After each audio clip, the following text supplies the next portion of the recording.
ठाण्यामधील कोपरी उड्डाणपुलावर काही वेळापूर्वीच hydraulic crane कोसळल्याची घटना घडली आणि ही क्रेन कोसळल्यामुळे या मार्गावरची वाहतूक थांबवण्यात आलेली आहे। ठाण्यातील कोपरी उड्डाणपुलावर क्रेन कोसळली आणि त्यामुळे ठाण्याहून मुंबईला जाणारी वाहतूक ही खोळंबलेली आहे। तसंच मुंबईच्या दिशेने जाणाऱ्या मार्गावर मोठी वाहतूक कोंडी सुद्धा निर्माण झाल्याचं दिसतंय। 3 हात नाकापर्यंत वाहनांच्या लांबच लांब रांगा लागलेल्या आहेत। आपण पाहतोय भली मोठी क्रेन ही कोसळलेली आहे या फ्लायओव्हरवर आणि ठाण्यातील कोपरी उड्डाणपुलावर काही वेळापूर्वीच हायड्रॉलिक क्रेन कोसळल्याची घटना घडलेली आहे। ठाण्याहून मुंबईच्या दिशेने जाणाऱ्या मार्गावर मोठी वाहतूक कोंडी यामुळे झाली आहे। तसंच ट्रॅफिक जाम झालेलं दिसतंय आणि कोपरी उड्डाणपुलावर साकेत उन्नत मार्गाचं काम इथे सुरू आहे आणि त्यासाठीच या क्रेनच्या माध्यमातून हे काम केलं जात होतं। मात्र ही हायड्रॉलिक क्रेन अचानक या फ्लायओव्हरवर कोसळली आणि त्यामुळे वाहतूक ठप्प झालेली आहे। वाहतूक विभागाकडून वाहतूक सुरळीत करण्याचे आणि या क्रेनला व्यवस्थित करण्याचे,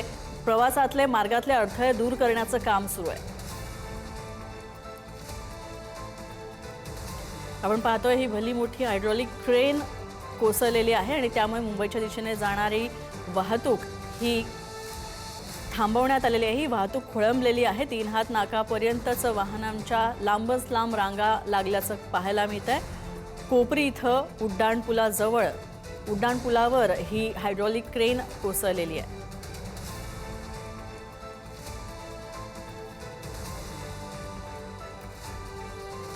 पण पाहतोय ट्रॅफिक पोलीस सुद्धा इथे आहेत आणि हळूहळू ही वाहतूक कोंडी जी झाली आहे, हे जॅम जे झालंय ते सोडवण्याचा प्रयत्न केला जातोय।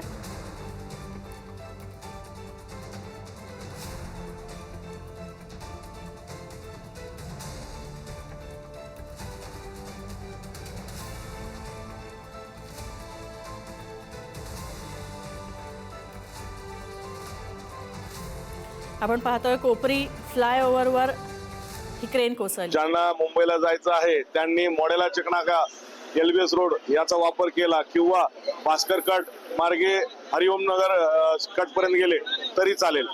याप्रमाणे त्यांनी आपल्या डायव्हर्जन रूटवर जावं। त्या ठिकाणी आपण आपला जो स्टाफ आहे पूर्ण 4 PI आणि 30 ते 35 कर्मचारी आपण या दरम्यानच या सर्व डायव्हर्जन रूटवर लावलेले आहेत। नागरिकांना आमचे प्रतिनिधी पुढारी न्यूजचे निकेश शार्दूल आमच्यासोबत आहेत। निकेश, काय अपडेट्स या सगळ्या संदर्भात? कधीपर्यंत ही वाहतूक कोंडी सुटण्याचा प्रयत्न करण्यात येईल? नक्कीच काही वेळापूर्वीच कोपरीचं जे उड्डाणपूल आहे त्या ठिकाणी हायड्रोकॉलिक क्रेन कोसळण्याची घटना घडलेली आहे आणि या घटनेमुळे जी त्या रस्त्यावरची जी वाहतूक जी आहे ती पूर्णपणे ठप्प झालेली पाहायला मिळते।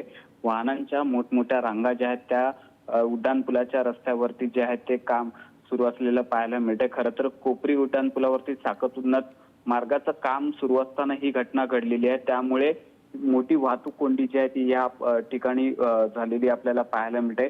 आता स्थानिक पोलीस स्टेशन असेल किंवा वाहतूक पोलीस प्रशासनाकडनं ही क्रेन हटवण्याचं काम जे आहे ते सुरू केलेलं असल्याचं पाहायला मिळते। मात्र ज्या वेळेला ही क्रेन कोसळली त्यावेळेला कुठल्याही अद्याप जीवितहानी कोणतीही या प्रकारे झालेली नाहीये, पण वाहतूक कोंडी जी आहे ती मोठ्या प्रमाणात झालेली आहे आणि वाहतूक पोलिसांकडनं आता ही वाहतूक कोंडी सोडण्याचा प्रयत्न सुरू असल्याचं पाहायला मिळतंय। काही अर्धा ते 1 तासानंतर ही पूर्ण वाहतूक कोंडी जी आहे सुटण्याचं काम जे आहे ते वाहतूक पोलिसांकडनं केलं जाणार आहे। आपण पाहतोय ठाण्याहून मुंबईच्या दिशेला जाणारी वाहतूक खोळंबलेली आहे आणि कोपरी उड्डाणपुलावर हायड्रॉलिक क्रेन कोसळलेली आहे।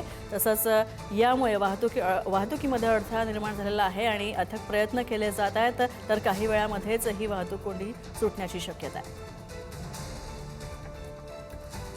आपण पाहतोय मुंबईच्या दिशेने जाणाऱ्या मार्गावर मोठी वाहतूक कोंडी झालेली आहे। ठाण्याहून मुंबईला जाणारी वाहतूक खोळंबलेली आहे।